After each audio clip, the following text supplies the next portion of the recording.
एक बार सुंदरवन गांव में गर्मी बहुत बढ़ने लगी, जिससे फसलें सूखने लगी। अचानक पता नहीं मौसम को क्या हो गया था। इस बार बरसात के मौसम में भी आसमान से एक भी बूंद पानी नहीं टपका था। सुंदरवन गांव के सभी लोग बहुत परेशान हो गए। आखिरकार उन्हें पानी के लिए दर दर भटकना पड़ रहा था। पता नहीं इस बार इंद्रदेव हमसे क्यों नाराज हैं।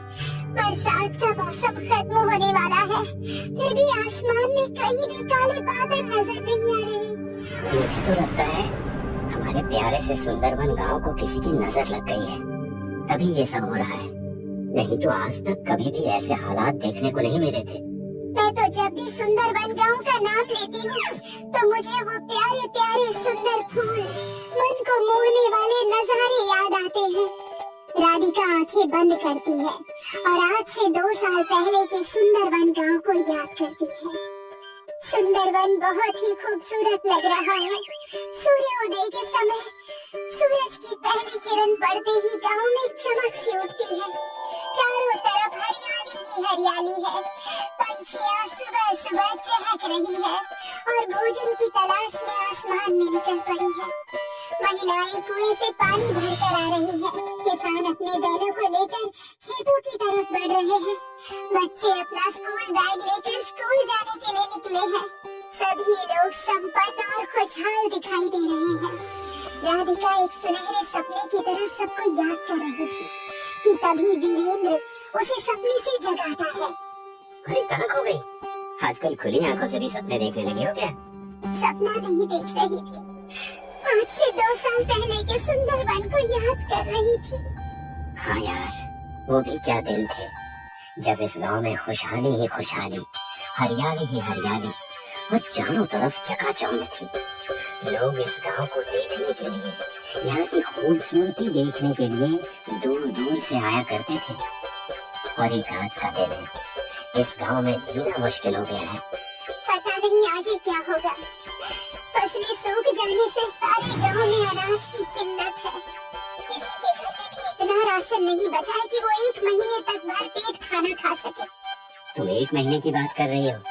हमारे घर में तो ऐसी हालत है कि 1 हफ्ते तक का भी राशन सही से नहीं बचा है।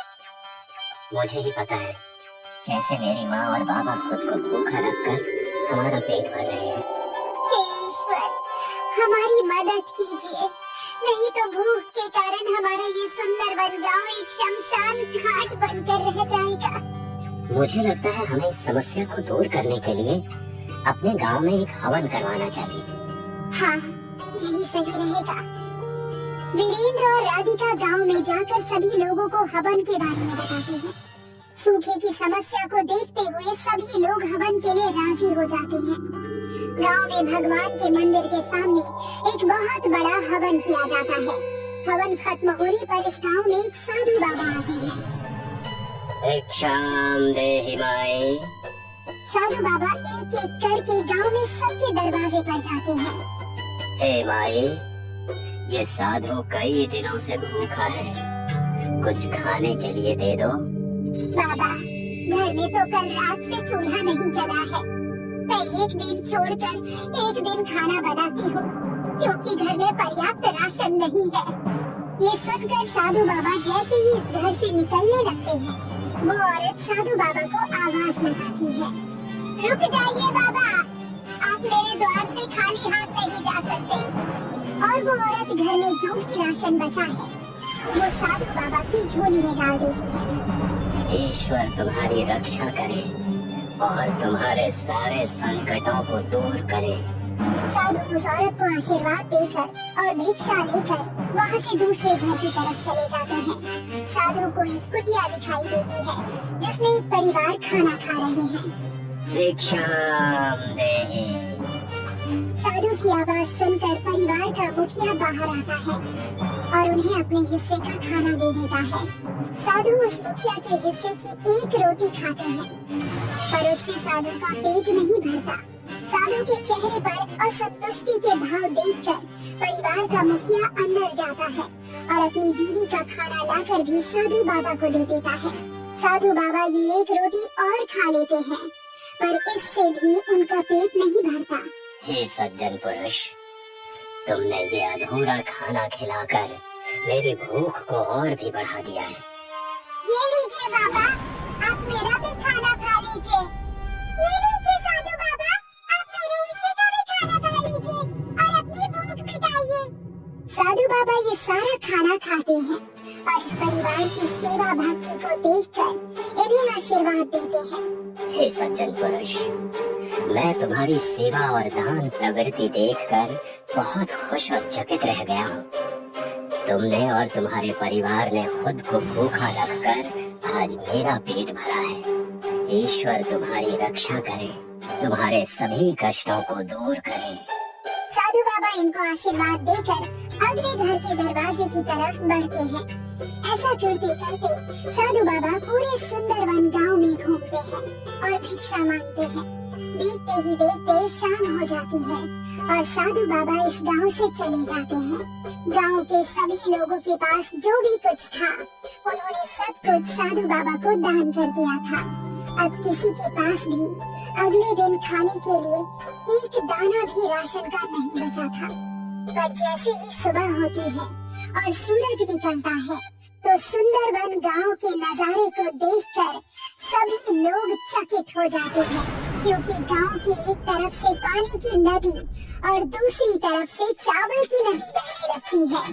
हाँ, ये तो सचमुच ईश्वर की कृपा हो गई इस गांव पर। सभी गांव वालों ने एक नदी से पानी और दूसरी नदी से चावल लिए और गांव में एक बहुत बड़ी दावत रखी गई। एक समय की बात है, पर्वतपुर गांव की, जहां लोग अपने गांव के बाहर नहीं निकलते थे। क्या बात है पिंटू और मोनू, आज यहाँ कैसे आना हुआ? प्रधान जी, दरअसल बात यह है कि हमें गांव से बाहर जाना था, बस आपकी आज्ञा लेने आए थे। नहीं नहीं, कोई मना ही नहीं है, पर असल में रेगिस्तान में कोई जाना नहीं चाहता। वैसे तुम दोनों वहाँ क्यों जाना चाहते हो?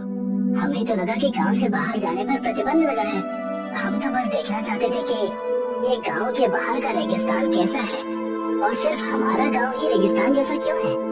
हाँ प्रधान जी, और गांव में पानी की वजह से इतनी दिक्कतें हैं, वर्षा होती ही नहीं, बस उस बड़ी झील की वजह से हम यहाँ बसे हुए हैं। हाँ तुम सही कह रहे हो, बस ये झील ही एकमात्र कारण है कि अब तक इस पर्वत पर पूरा गांव टिका है, वरना यहाँ भी एक रेगिस्तान होता। लेकिन दिक्कतें तो अब भी है प्रधान जी, ये झील कोई स्थायी उपाय नहीं है।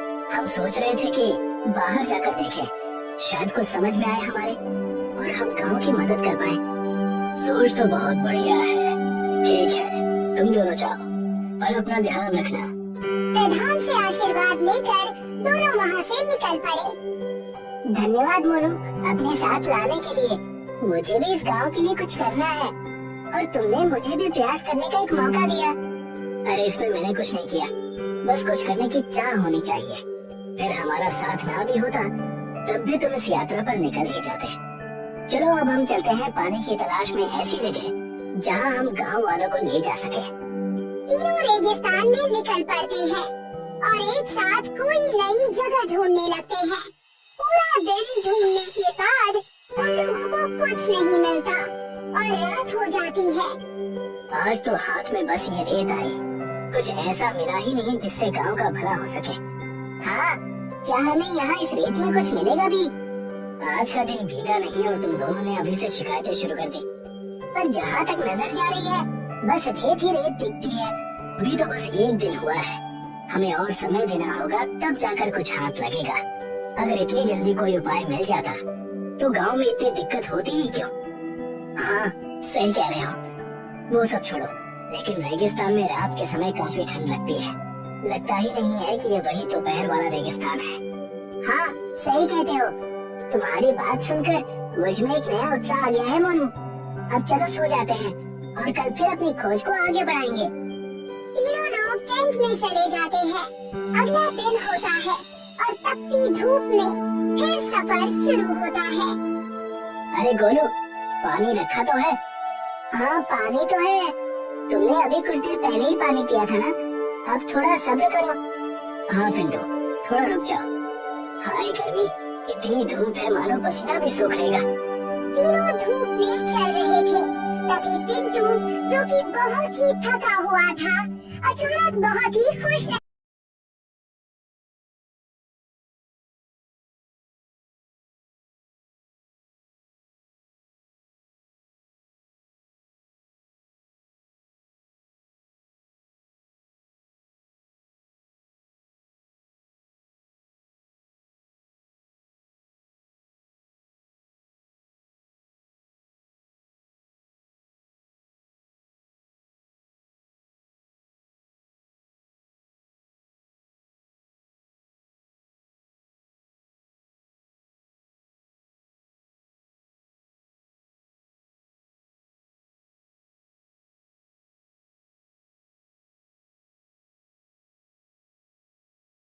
जाओ, कोई भी ये पानी नहीं पिएगा।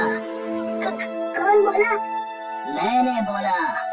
इस झील और इन पेड़ों का मालिक नाम है जिन।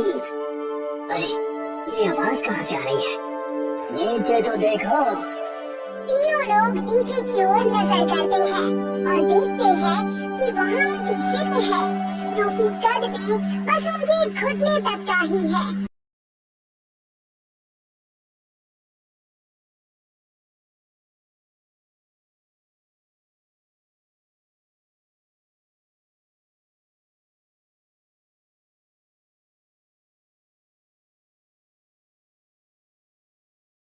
गांव की समस्या का हल ढूंढने निकले थे। गांव के झील का पानी अब सूख गया है और हमें बड़ी दिक्कतें हो रही हैं। कृपा कीजिए और हमें इस झील का इस्तेमाल करने दीजिए। मन के साफ लगते हो, पर मैं ये झील तुम्हें नहीं दूंगा। तुम्हें अगर मेरी मदद चाहिए तो बदले में कुछ देना होगा, पर हमारे पास ऐसा कुछ है भी जो हम आपको दे सके। हाँ, तुम्हारी ही तरह एक और व्यक्ति आया था कई वर्षों पहले और उसने मेरे सामने ये इच्छा जाहिर की थी कि उसके गांव में झील आ जाए। जी, वो गांव हमारा ही है। हाँ, और उस व्यक्ति ने अपना वादा पूरा नहीं किया और वरदान के बदले जो मेहनत करने का वादा उसने किया था वो उसने नहीं निभाया और झील पाकर मुझे भूल गया। अच्छा, तो अब हम क्या करें जिन जी?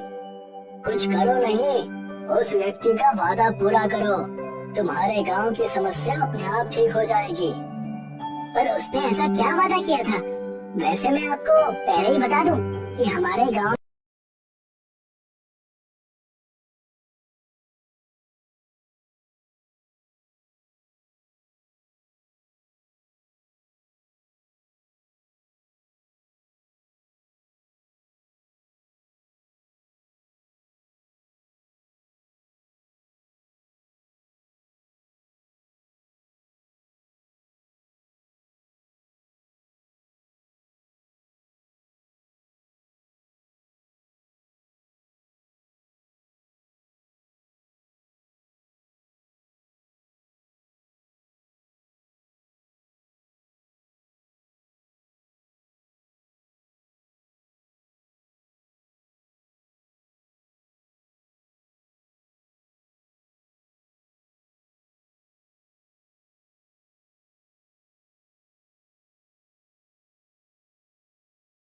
तो ठीक है, पर परेशानी अब बहुत बढ़ जाएगी। आखिर हम रेगिस्तान को हरा भरा करेंगे कैसे? हाँ, और हमारे पास उन छोटू जिन जी के अलावा और कोई चारा भी तो नहीं है। वही हमारी मदद कर सकते हैं। लगता है सब व्यर्थ हो गया। हमारे पास तो इतना पानी भी नहीं है कि हम पूरे गांव की खेती पहले की तरह कर पाए। तीनों निराश होकर अपने घर की तरफ निकल जाते हैं। कई दिन बीत जाते हैं पर कोई मार्ग नहीं निकलता। ऐसे में एक दिन तीनों प्रधान के घर जाते हैं और प्रधान को वो सारी बातें बताते हैं। तुम तीनों ने बहुत अच्छा काम किया जो ये बात मुझे बताई। इसका मार्ग मेरे पास है। कैसा मार्ग प्रधान जी?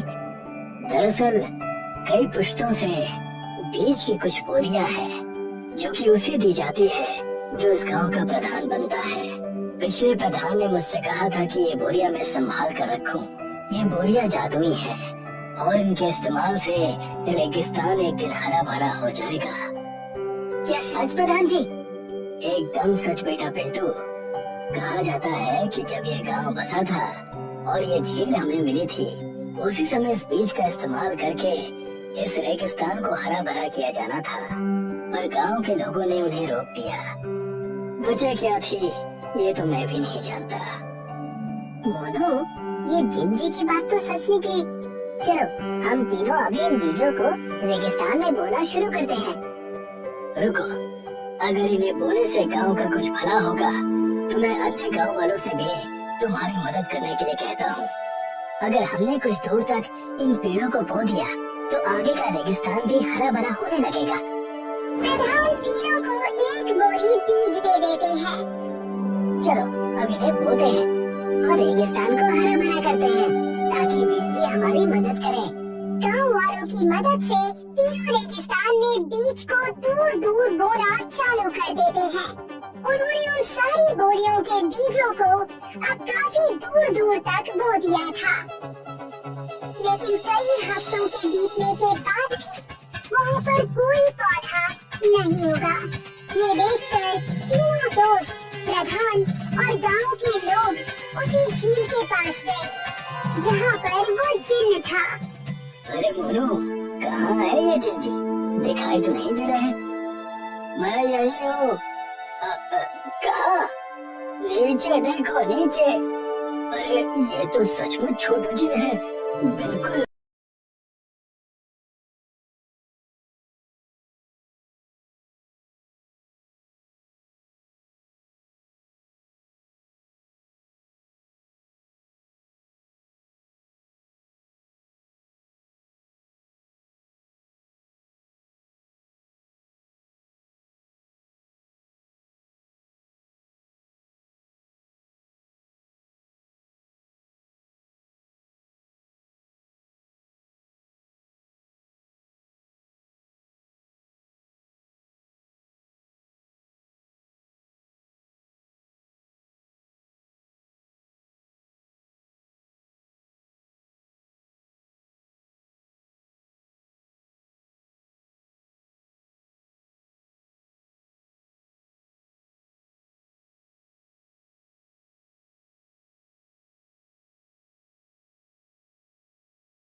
और इस गांव में क्या हुआ है वो भी।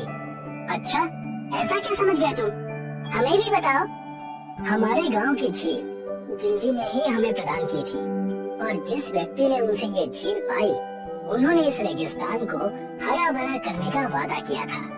पर जिस प्रकार इस समय विरोध हो रहा है उसी तरह उस समय भी विरोध करके लोगों ने ऐसा होने नहीं दिया। आप ही लोग बताइए कि वो झील सूख गई तो आप लोग क्या करेंगे? किस मुंह से मदद मांगेंगे जिंजी से? पर इनके पास शक्तियाँ हैं तो इन्हें हमारी मदद करनी चाहिए। ऐसा नहीं है काका, हमें अपनी मदद खुद करनी चाहिए, और जिंजी ने तो हमें पहले ही रास्ता दिखा दिया है। कैसा रास्ता? अगर रेगिस्तान हरा भरा हो जाएगा तो वर्षा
चमन एक मोची था।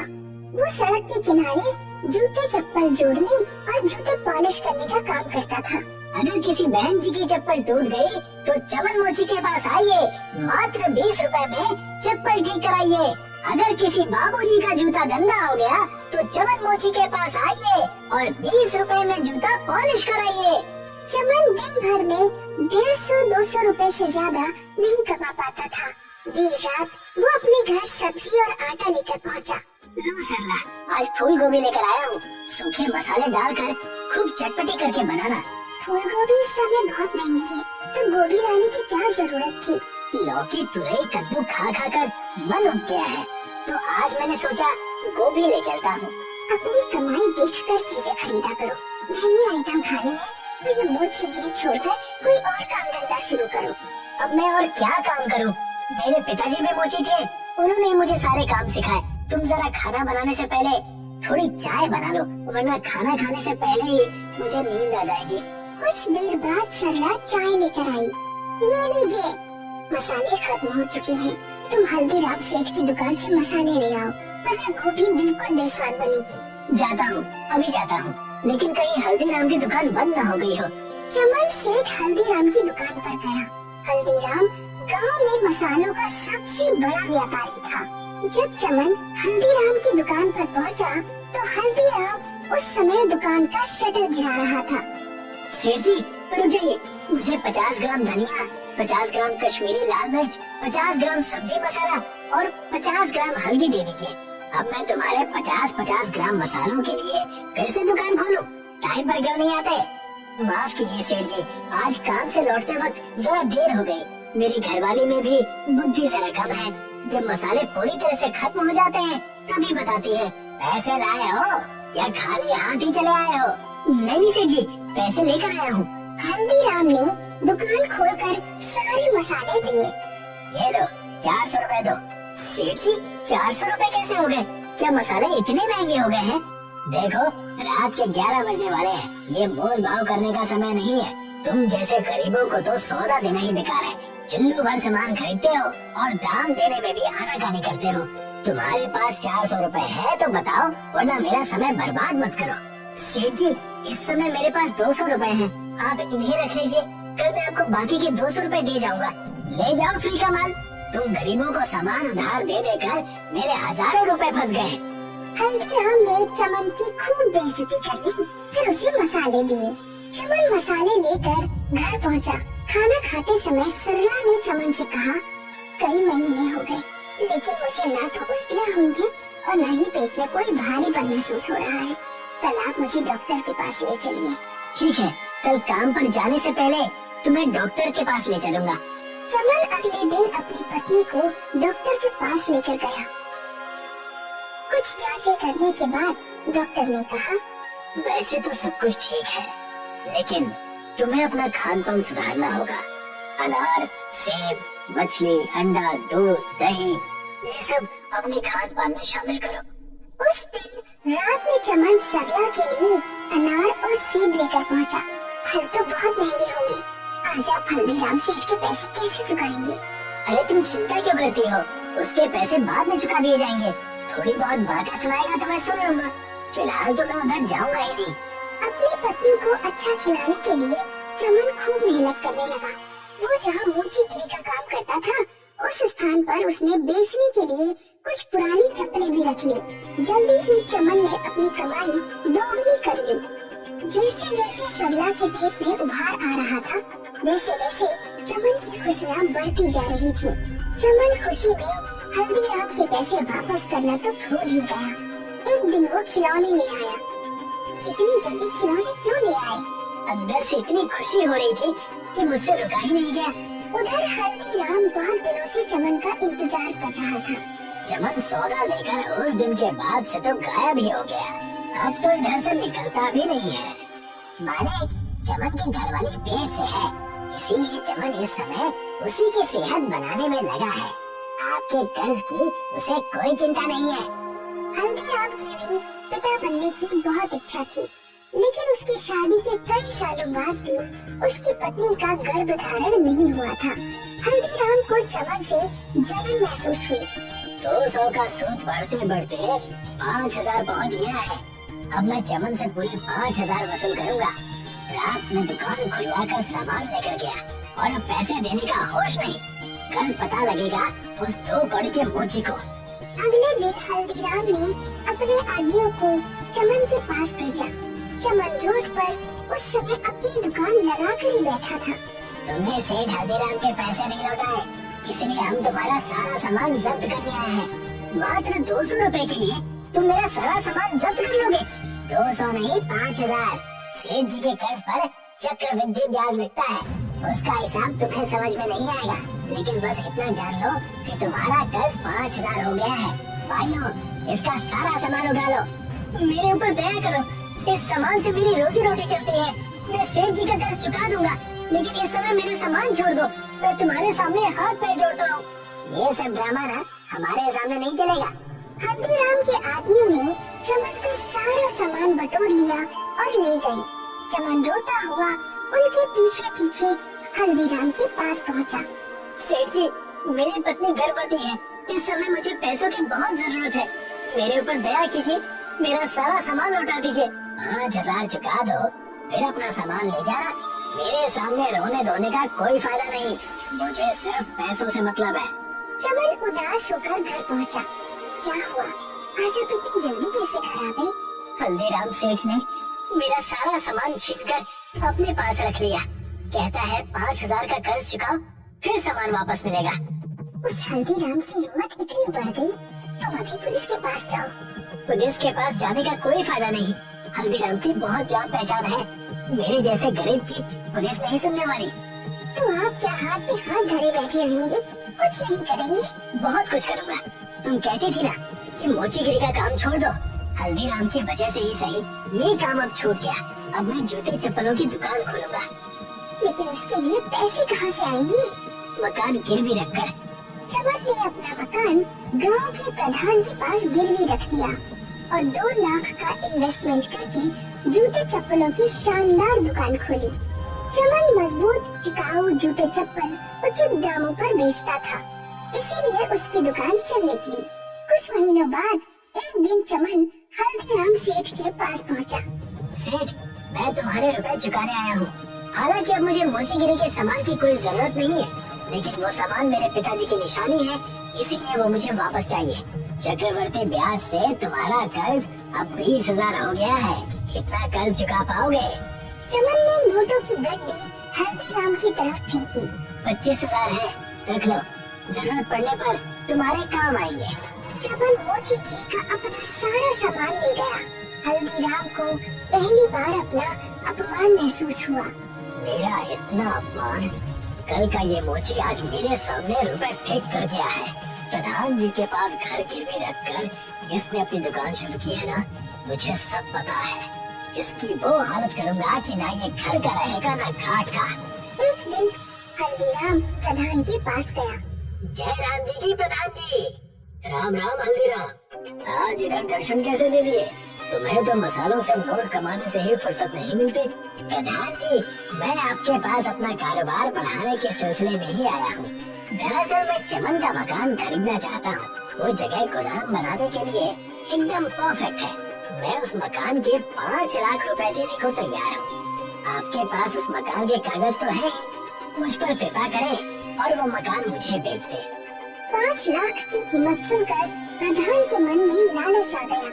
उसने अपने आदमी को भेजकर चमन को अपने घर बुलवाया। क्या बात है प्रधान जी, आपने मुझे क्यों बुलाया? तुम्हारा कर्ज बढ़ते बढ़ते 4 लाख हो गया है। मुझे इस समय पैसों की जरूरत है। 4 लाख का कर्ज अभी चुकाओ, वरना तुम्हारा मकान और दुकान दोनों में बेच दूंगा। ये आप क्या कह रहे हैं प्रधान जी? आपने तो मुझे 2 साल का समय दिया था। अब इतनी जल्दी मैं आपके पैसे कहाँ से लौटाऊं? आज शाम तक रुपयों का इंतजाम करो, वरना मकान और दुकान दोनों छोड़ दो। चमन कुछ दिन पहले ही हल्दीराम को 25,000 रुपए देकर आया था।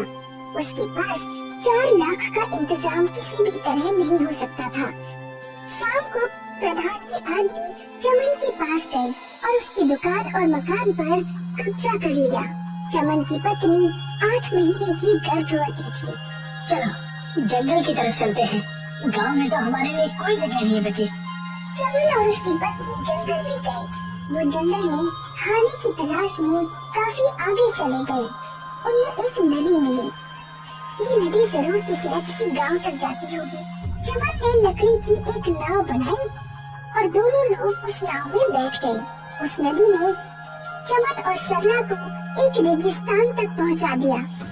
हम तो किसी रेगिस्तान में आ गए। चमन ने देखा वो रेगिस्तान साधारण नहीं है। वहाँ रेत के पर्वतों की जगह सूखे मसाले के पर्वत थे। हल्दी का पर्वत था, लाल मिर्च का पर्वत था, सूखे धनिये का पर्वत था, अमचूर पाउडर का पर्वत था और भी बहुत से मसाले थे। लगता है ईश्वर ने हमारी मदद करने के लिए हमें यहाँ तक पहुँचाया है। ठीक कहा, इन मसालों को मैं गांव में ले जाऊंगा और सेठ हल्दीराम से भी बड़ी दुकान खोलूंगा। चमन ने बोरी में कई तरह के सूखे मसाले रख लिए और उन्हें लेकर गांव में पहुंचा। चमन ने बहुत सस्ते दामों पर मसाले बेचना शुरू किए। आओ आओ भाइयों बहनों, दिन दहाड़े लूट, सारे मसाले 100 रुपए किलो, कोई भी ले जाओ। चमन के पास गांव वालों की भीड़ लग गई। कुछ व्यापारी भी थोक में मसाले खरीदने पहुंच गए।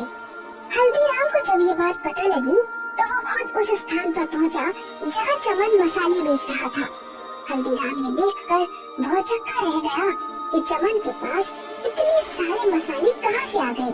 हल्दीराम ने अपने एक नौकर से कहा, ये लो 5000 रुपए, आज से तुम्हारा काम चमन पर नजर रखना है।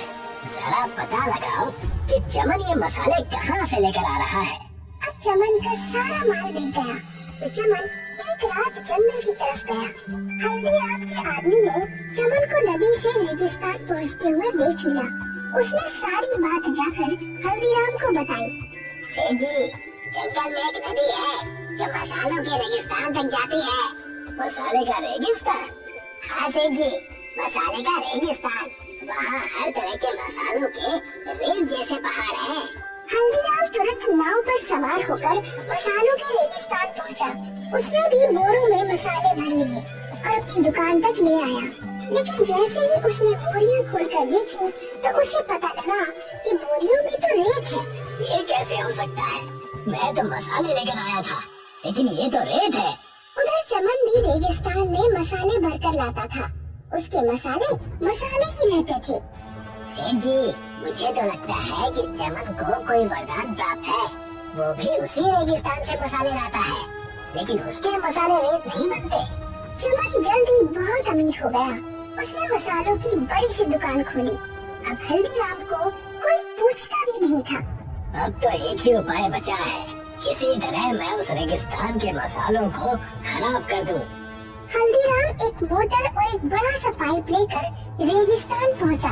उसने मोटर को नदी के पानी से कनेक्ट किया और पाइप से रेगिस्तान के सारे मसालों को पानी लगा दिया।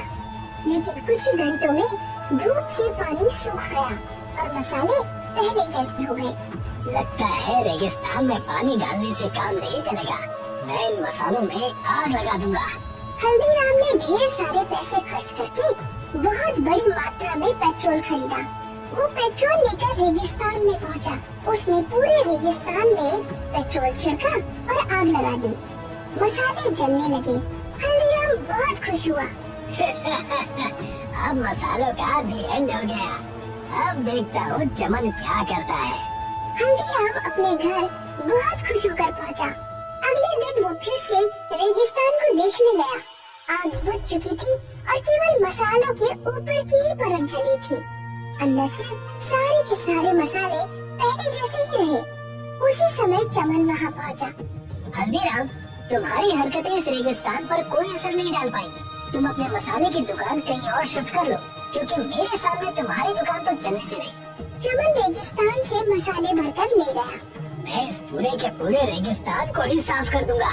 हल्दीराम एक बहुत बड़ी नाव लेकर, जो बिल्कुल जहाज की तरह थी, रेगिस्तान में पहुंचा। उसने रेगिस्तान का सारा रेत अपने जहाज पर भर लिया और उसे लेकर गांव की तरफ लौटने लगा। जहाज पर रेत का पूरा पहाड़ हो गया था। बीच नदी में जहाज डूबने लगा। हल्दीराम भी जहाज के साथ डूबने लगा। अरे कोई बचाओ मुझे तैरना नहीं आता। उसी समय चमन वहाँ पहुँच गया और उसने हल्दीराम की जान बचाई। मुझे माफ कर दो चमन, तुम्हारा धंधा बिगाड़ने के चक्कर में आज मैं अपनी जान ही गंवा देता। तुम्हारा मसाले का रेगिस्तान तुम्हें ही मुबारक हो। मैं अपना काम धंधा अब कहीं और ले जाऊंगा। चमन के घर जुड़वा बेटे और बेटी का जन्म हुआ। उसने बहुत बड़े जश्न का आयोजन किया और खुशी से अपनी जिंदगी बिताने लगा।